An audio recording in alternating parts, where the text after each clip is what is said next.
Hi, friends. This week, I need to do something kind of easy and quick. I'll get into that in a minute. And since I need to do something easy and quick, I'm going to try out a craft kit. This magnetic mini tile art kit. I got this for Christmas last year, but it's currently about $13.50 on Amazon. It says it's for ages over 8, but not for children under 3. So I guess if you're 5 years old, it's not like super illegal. Anyway, we have magnets and paint that is separating. Or maybe it's magic. Like the pink is also blue. I'm not going to use these anyway, so it doesn't really matter. These must be the tiles. Oh, they're going to be so tiny. Okay, it's not as bad as I thought, but they are really small. So I'm going to be working on some really, really tiny paintings. Let's take a look at these instructions. Add a small drop of dishwashing detergent to the paint and mix it. This will help the paint adhere to the surface better. Paint doesn't adhere to the surface? I wonder if they're, too slick or something. I was going to gesso these, but my gesso completely dried up. I had, half a barrel left, but it just dried solid. I mean, it kind of smelled awful anyway, but still, sheesh. So I'm just going to use the white paint from this kit as a sort of base coat. I also painted the sides because I'm going to paint the edges to try to make them look more finished. Remember when I just read the instructions that basically said the paint might have trouble sticking to the tile? And then I decided to use said paint as a base coat? Yeah, I'm not always the smartest. Just keep that in mind. Okay, when it comes to the actual art on these tiles, I wasn't really sure what I wanted to paint. So as a sort of warm-up, I used this little coloring book that I got from the Grabby Advent calendar, and I decided to paint this little bow. I'm using my Artex paint markers because they have the widest color range out of all of the sets that I have. I am noticing that the markers are feeling really dry when they're usually really smooth and juicy. I'm not actually sure what the cause is, though. Some of the markers are older, but some of them I just got a few months ago. And I'm storing them the same way that I've always stored them, cap down, so I don't really know what's causing it, but it does continue to be an issue through this whole project. Now, the reason that I wanted to do a fairly simple and quick project is because not only am I working on some pretty big projects for the rest of the month, but my dad had back surgery this week, so I wanted to make sure that I had more free time available. Now, even though these paint markers have all of the colors I could want, they are really hard to get thin lines and small details. So I found that after I end up making a too fat line, I have to go back over it with the inside color to thin it back out. Of course, to finish this off, we need to add some highlights and a blue background, color the edges, and that's one done. Now, when I was working on that first tile, I was noticing that the markers were sort of scratching off that white base coat.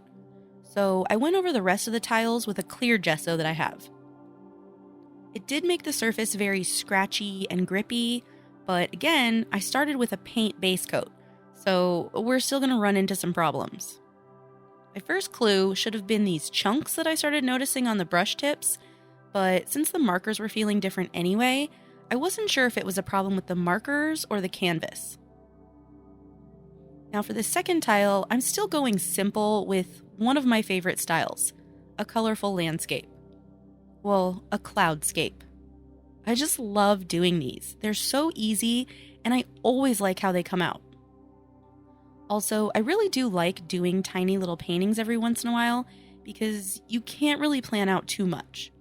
I mean, the canvas is tiny, so you just can't fit in tons of details.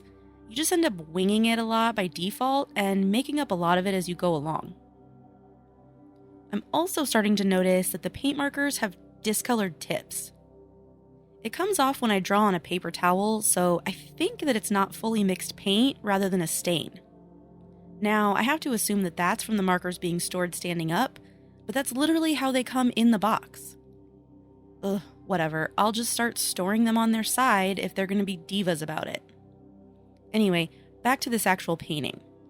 I do actually regret the rays on the sun, but I don't hate them enough to paint back over them. And I'm trying to get really, really thin lines for these little twinkles, but my hands are heavy and it's hard. I like all the colors on this picture, but it's looking a little light and it could use some contrast.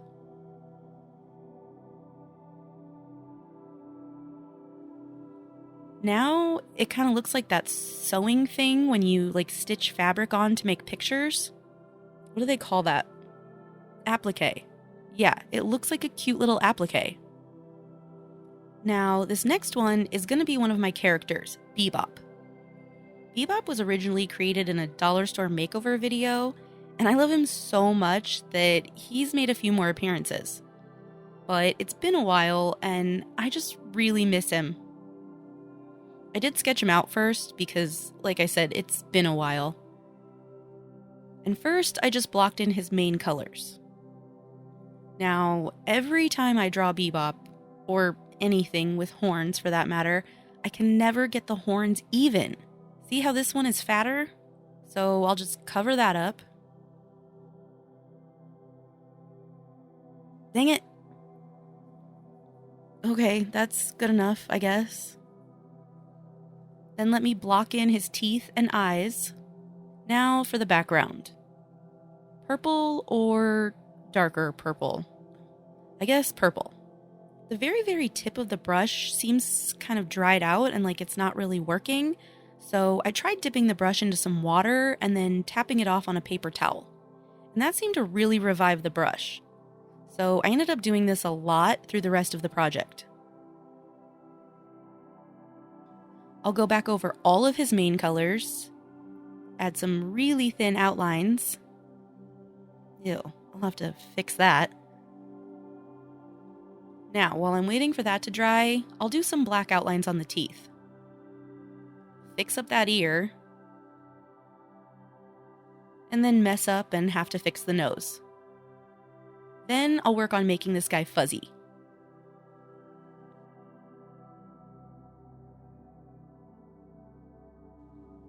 Now for his eyes. They need to be a little bit bigger.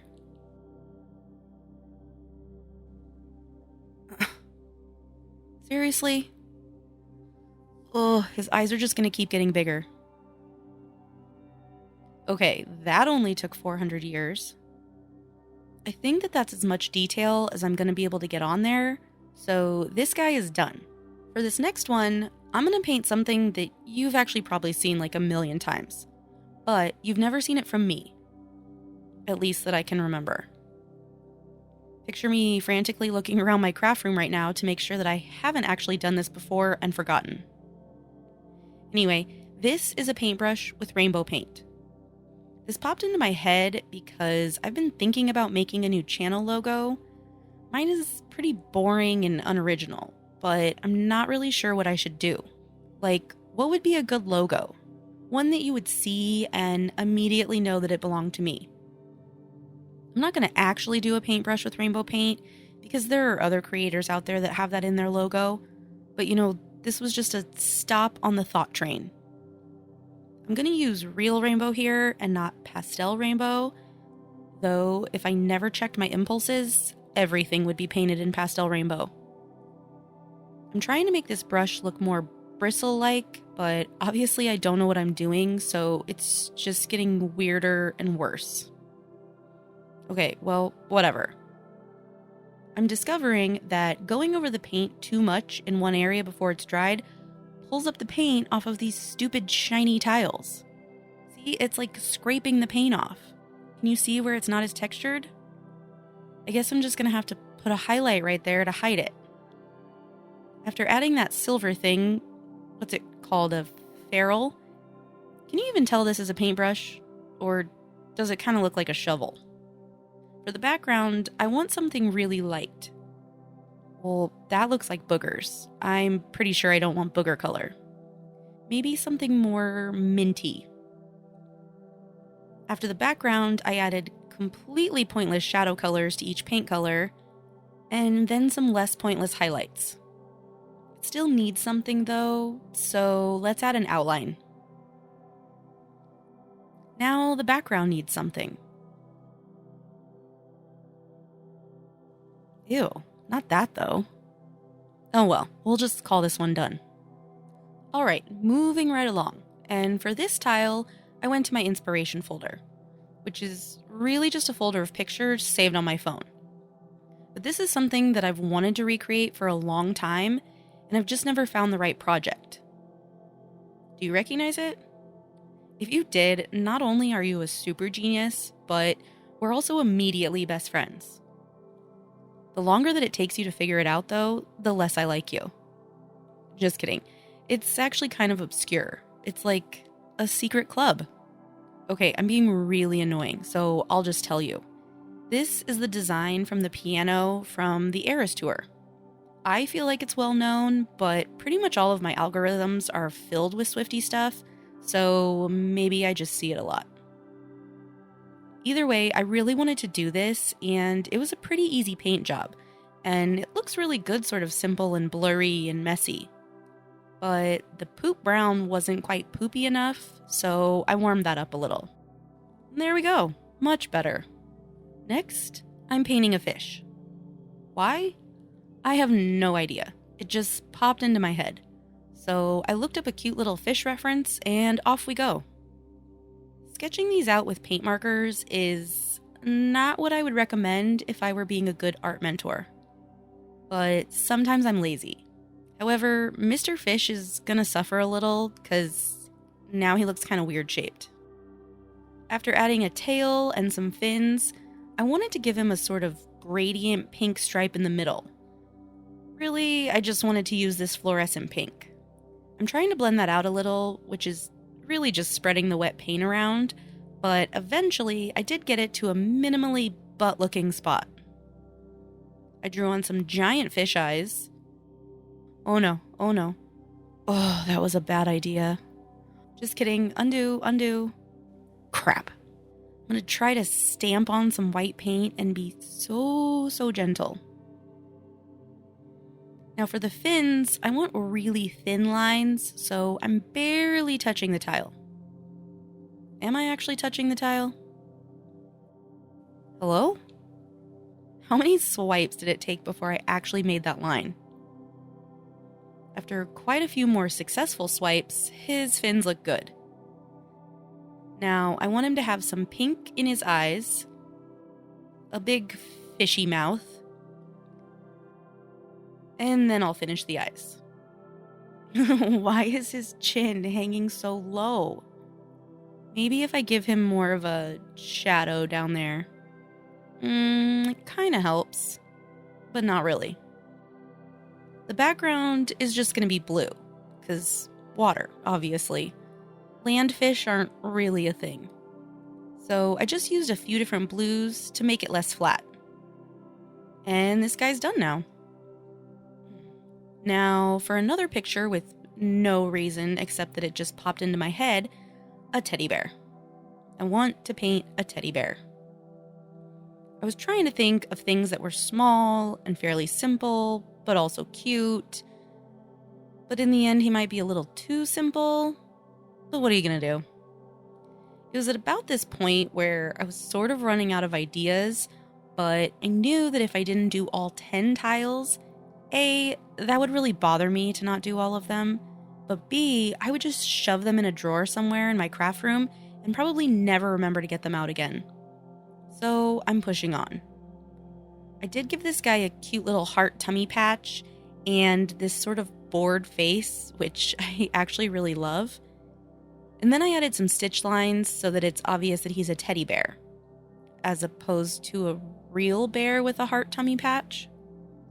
But it's onto the background, which is my favorite thing. First, pink, my favorite color, but then this pattern with the teal paint marker. I love this pattern so much. It's so simple, but it's so pretty. Definitely going to use this background again.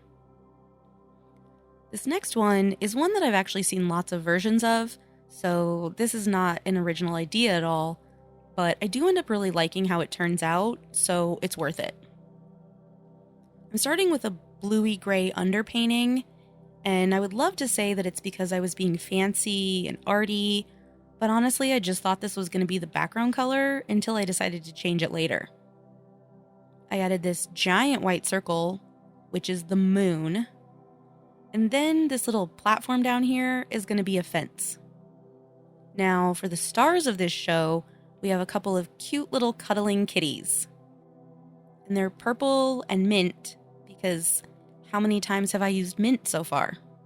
I do love that their tails are intertwined back here like a little heart. Then I'm going to add some little highlights. Well, moonlights, I guess.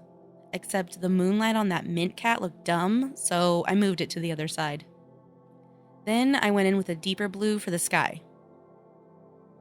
Finally, I added a little bit of detail on the fence that you can't even really see, but oh well, now this one is done. For the second to last tile, I just had Wicked on my mind because it just came out and I am obsessed with it. I mean, you might have noticed my nails. So I decided to paint a hot air balloon in a pink and green color scheme. Because apparently I need to use more mint paint. But seriously, I just love that movie. I've seen it twice already. Now this is a pretty simple design, but of course it had to give me trouble. When I got to the background, the paint started to pull up again. These tiles are so frustrating. Why would you make a craft kit to paint on an item that doesn't want to accept the paint? I tried dabbing on some blue paint, but you can still see the color difference, so I covered it up with a cloud, making sure to dab the paint on instead of drawing with it. I probably could have gone over the whole thing again with clear gesso, but I was just getting so fed up with it at this point that I just did not feel like it. I added some black outlines around the hot air balloon, and then since it was feeling a little too simple, I added some little banners in a darker pink and green. And finally, some little highlights. Alright, this last one is going to be really fast. Partly because it didn't take that long, and partly because I don't like how it came out. Really, the whole time I was painting these tiles, I was just staring at the fluorescent paint markers. I love them. They are so pretty. But fluorescent paint really doesn't film well, or at least I don't film it well, and it takes so much color correcting to even tell that it's fluorescent, and even then it's not accurate. But long story short, I couldn't help myself. So I really just wanted to do a fluorescent rainbow. But I figured that was kind of boring, so I decided to add the silhouette of heart hands. Which, terrible idea. Even though I sketched them out first, they look so weird and muppety. Look at them. Whose hands look like that?